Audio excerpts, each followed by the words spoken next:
தமிழொலி சொந்தங்களுக்கு வணக்கம். தமிழொலியின் இன்றைய காலை நேர தலைப்பு செய்திகள். பாடசாலை கல்வித்துறையிலும் உயர்கல்வித்துறையிலும் நேர்மையை வளர்க்கும் திட்டத்தை செயல்படுத்துவதன் மூலம் மாணவர்கள் சரியான மற்றும் மன ஒருமைப்பாட்டுடன் எளிதாக கற்றல் செயற்பாடுகளில் ஈடுபட முடியும் என கல்வி அமைச்சர் சுசில் பிரேமஜயந்த தெரிவித்துள்ளார். எனவும் இதன் மூலம் ஆசிரியர்களுக்கு கற்பித்தல் செயற்பாடுகளை முறையாக முன்னெடுப்பதற்கான சந்தர்ப்பம் கிடைக்கும் என்றும் அவர் சுட்டிக்காட்டினார்.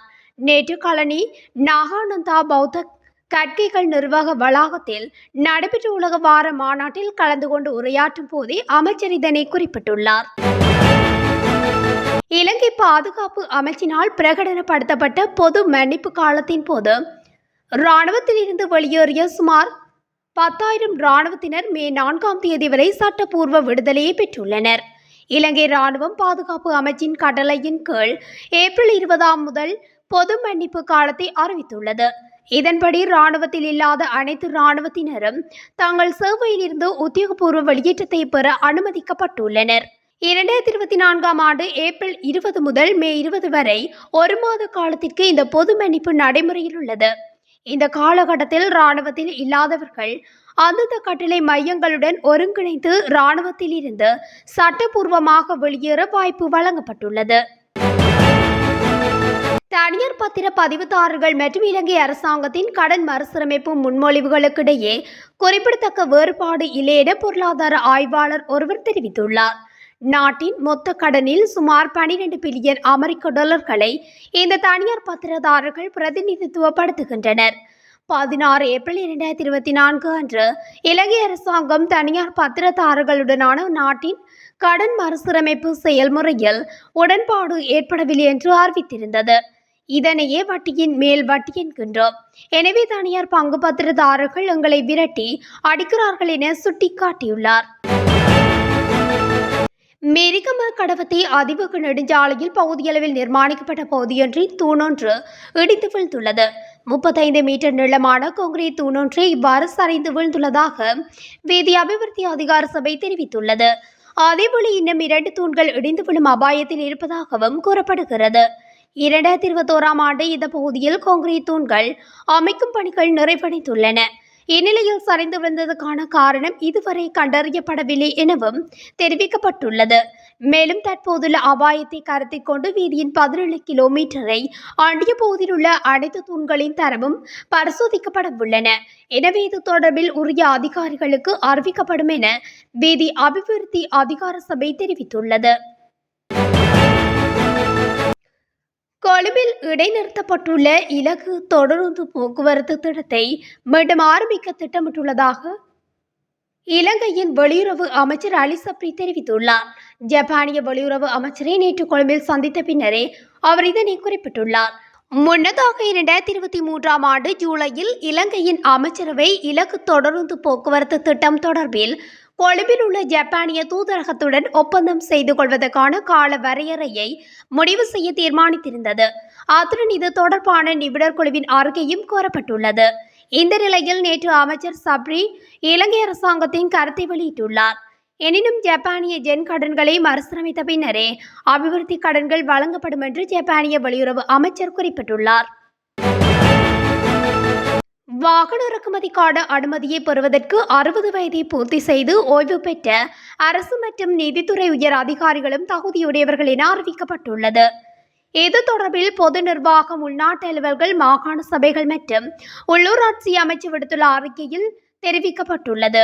2022இல் அமைச்சினால் அறிமுகப்படுத்தப்பட்ட கட்டாய ஓய்வு வயதை 60 ஆக குறைத்தமைக்கு 60 வயதை நிறைவு செய்து ஓய்வு பெற்ற அதிகாரிகளும் வாகன அனுமதி பெற தகுதியுடையவர்கள். அது மாத்திரமின்றி நீடிப்பு இல்லாமல் கட்டாய ஓய்வுக்கு அனுப்பப்பட்டவர்களும் சலுகை கட்டண விகிதங்களின் கீழ் அனுமதி பெறலாம். மேலும் கடந்த மார்ச் 11ஆம் தேதியன்று அமைச்சரவையில் எடுக்கப்பட்ட முடிவை தொடர்ந்தே ஓய்வு பெற்ற மூத்த அரசு அதிகாரிகளுக்கு வாகன இறக்குமதி அனுமதி வழங்க முடிவு செய்யப்பட்டது என தெரிவிக்கப்பட்டுள்ளது. நவரகுல வீதியின் கிபுலாவள பகுதியில் இடம்பெற்ற கோர விபத்தில் 2 மோட்டார் சைக்கிள்கள் நேருக்கு நேர் மோதி 2 உயிரிழந்துள்ளனர். மிரிகான மற்றும் மாதிவில பிரதேசங்களைச் சேர்ந்த 18 மற்றும் 20 வயதுடைய இருவரை இவ்வாறு பலியாகியுள்ளனர். கிபுலாவில பிரதேசத்தில் இருந்து நவரோக்கல திசை நோக்கி பயணித்த மோட்டார் சைக்கிள் எதிர் திசையில் வந்த மற்றொரு மோட்டார் சைக்கிளுடன் நேருக்கு நேர் மோதியதில் இந்த விபத்து இடம்பெற்றுள்ளதாக போலீசார் தெரிவிக்கின்றனர். இந்த விபத்தில் காயமடைந்த இருவரும் ஜெயவர்தனபுரம் மற்றும் கல்போவில வைத்தியசாலையில் அனுமதிக்கப்பட்ட பின்னர் உயிரிழந்துள்ளனர். மோட்டார் சைக்கிள் செலுத்துனர்களின் கவன ஈனமே விபத்துக்கு காரணம் என மேலதிக விசாரணைகளில் தெரிய வந்துள்ளதாக போலீசார் தெரிவித்துள்ளனர். கட்டுநாயக்க பண்டார்நாயக்க விமான நிலையத்தில் பயணியொருவர் கைது செய்யப்பட்டுள்ளார். இலங்கையிலிருந்து சட்டவிரோதமான முறையில் ரத்தின கற்கள் எடுத்து செல்ல முற்பட்ட வேளையில் ஸ்ரீலங்கன் விமானத்தின் ஊடாக சென்னை செல்ல முற்பட்ட நபரை இவ்வாறு சிக்கியுள்ளார். குறித்த பயணியின் பயணப்பகுதியிலிருந்து 482.2 கிராம் எடையுள்ள பல்வேறு வகையான மாணிக்க கற்கள் மீட்கப்பட்டுள்ளன. இவை எக்ஸ்ரே இயந்திரங்களில் சிக்காமல் இருக்க காபன் தாள்களினால் சுற்றியுள்ளார். எனினும் அதிகாரிகளால் கண்டுபிடிக்கப்பட்டுள்ளது. குறித்த மாணிக்க கற்களின் பெறுமதி 16 லட்சம் ரூபாய் என சுங்க திணைக்களத்தினால் மதிப்பிட்டுள்ளது. காலியுடுகம பகுதியில் 27 வயது பெண்ணொருவரை கடத்தி சென்று தகாத முறைக்குட்படுத்திய சம்பவத்துடன் தொடர்புடைய பிரதான சந்தேக நபர் உட்பட 3 கைது செய்யப்பட்டுள்ளதாக ஒடுகம போலீசார் தெரிவித்துள்ளனர். பிரதான சந்தேக நபர் மேலும் 3 சேர்ந்து பெண்ணின் வீட்டுக்கு வந்து தாயின் கைகளை கட்டிவிட்டு வாகனத்தில் அவரை கடத்தி சென்றுள்ளதாக போலீசார் குறிப்பிட்டுள்ளனர். பெண்ணை கடத்தி சென்ற சம்பவத்துடன் தொடர்புடைய பிரதான சந்தேக நபர் செல்ல கதிர்காமம் பகுதியில் வீடொன்றில் பெண்ணுடன் இருந்தபோது கைது செய்யப்பட்டுள்ளார். இவ்வாறு கைது செய்யப்பட்ட சந்தேக நபர் 58 வயதுடைய தொடருந்து ஓட்டுநர் எனவும் தெரிவிக்கப்படுகின்றது. சந்தேக நபருடன் வந்த ஏறிய 3 சந்தேக நபர்களும் காலி குருந்த பிரதேசத்தில் வைத்து கைது செய்யப்பட்டுள்ளனர். இவ்வாறு கடத்தப்பட்ட பெண் ஒரு குழந்தையின் தாய் எனவும் அவரது கணவர் அவரை விட்டு பிரிந்து வாழ்கின்றமையும் விசாரணையில் தெரிய வந்துள்ளது. கொழும்பு மொரட்டுவை கட்டுப்பேத்தவில் உள்ள 2 மாடி கட்டிடத்தின் மேல் தளத்தில் தீப்பரவல் ஏற்பட்டுள்ளதாக போலீசார் தெரிவித்துள்ளனர். மோட்டார் சைக்கிள் உதிரி பாகங்கள் விற்பனை செய்யும் கடை தொகுதியிலே இந்த தீ விபத்து ஏற்பட்டுள்ளது. குறித்த தீப்பரவலை மொரட்டுவ மாநகர சபையின் 3 தீயணைப்பு வாகனங்கள் மூலம் வீரர்கள் கட்டுப்படுத்தி வருகின்றனர். இதேவேளை மொரட்டுவை போலீசாரும் அருகில் வாசிப்பவர்களும் தீயை கட்டுப்படுத்தும் முயற்சியில் ஈடுபட்டுள்ளனர். யாழ் தெளிப்பளை பகுதியில் உள்ள வீடொன்றில் இருந்து மர்மமான முறையில் உயிரிழந்த பெண்ணின் சடலம் கண்டுபிடிக்கப்பட்டுள்ளது. இச்சம்பவத்தில் தெளிப்பளை பகுதியைச் சேர்ந்த 37 வயதுடைய பெண்ணே இவ்வாறு உயிரிழந்துள்ளார். மேலும் உயிரிழந்த பெண்ணின் மகனான 16 வயதுடைய சிறுவன் வீட்டில் இருந்து காணாமல் போயுள்ளதுடன் வீட்டின் சுவர்களில் இரத்த கரைகளும் காணப்படுகின்றன. உயிரிழந்த பெண் தனது 2 பிள்ளைகளுடன் தெளிப்பளையில் வசித்து வந்ததாகவும் கணவர் வெளிநாட்டில் இருப்பதாகவும் தெரிய வருகின்றது. அயல் வீட்டில் தூங்க சென்ற மகள் மறுநாள் வீட்டுக்கு வந்து பார்த்தபோது தாய் உயிரிழந்த நிலையில் சடலமாக காணப்பட்டுள்ளார். அதேவழி தனது சகோதரன் வீட்டில் இல்லாததையும் அறிந்துள்ளார். பின்னர் சம்பவ இடத்துக்கு சென்ற போலீசார் விசாரணைகளை முன்னெடுத்ததுடன் சடலத்தை உடற்கூற்றி பரிசோதனைக்காக வைத்தியசாலையில் ஒப்படைத்துள்ளனர். மேலும் காணாமல் போன சிறுவனை தேடும் நடவடிக்கைகளையும் போலீசார் முன்னெடுத்துள்ளனர்.